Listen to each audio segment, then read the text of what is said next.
Hello children, welcome to Kids Story World. Today we are going to read Hansel and Gretel. Hansel and Gretel live by the forest with their father, a poor woodcutter, and their stepmother. One evening the family had nothing left to eat but a few crusts of bread.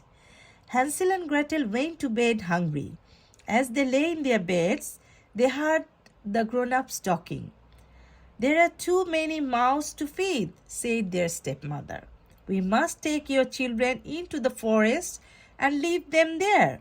"Never!" cried their father. But the next morning, Hansel and Gretel's stepmother woke them early. "Get up," she ordered. "We are going into the forest to chop wood." She handed them each a crust of bread for their lunch. Hansel broke his bread into tiny pieces in his pocket, and as they walked, he secretly dropped a trail of crumbs on the ground. Deep in the forest, Hansel and Gretel's father built them a fire. "We are going to chop wood now," he said. "We will return at sunset."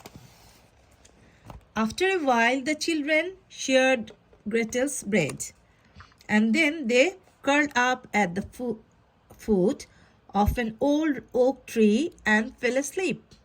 When Hansel and Gretel wake up, they look for their trail of breadcrumbs, but they were gone. The forest birds had eaten them.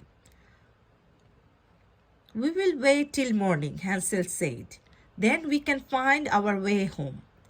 The next morning, the children walked through the forest until they came to a little house made of gingerbread.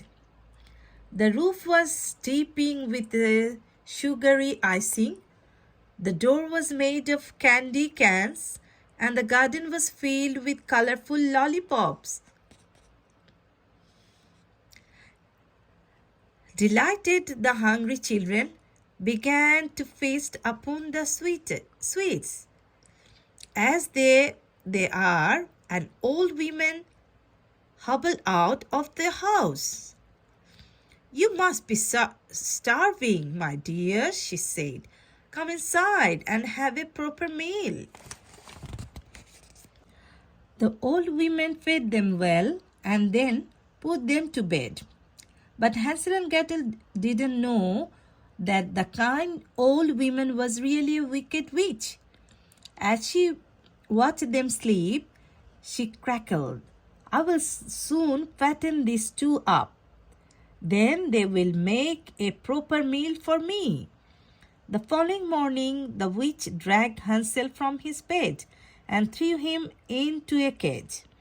Then she made Gretel cook her brother a big breakfast. "Your brother is too skinny," the witch told Gretel. "I will keep him locked up until he is nice and plump, and then I will eat him up."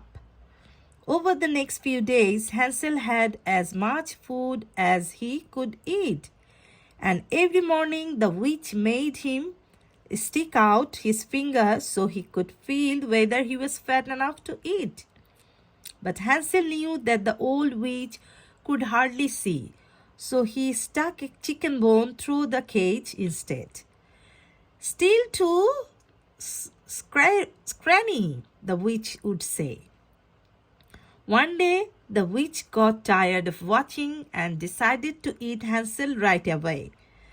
"Light the oven," the witch ordered Gretel. "Now crawl in and see if it is hot enough."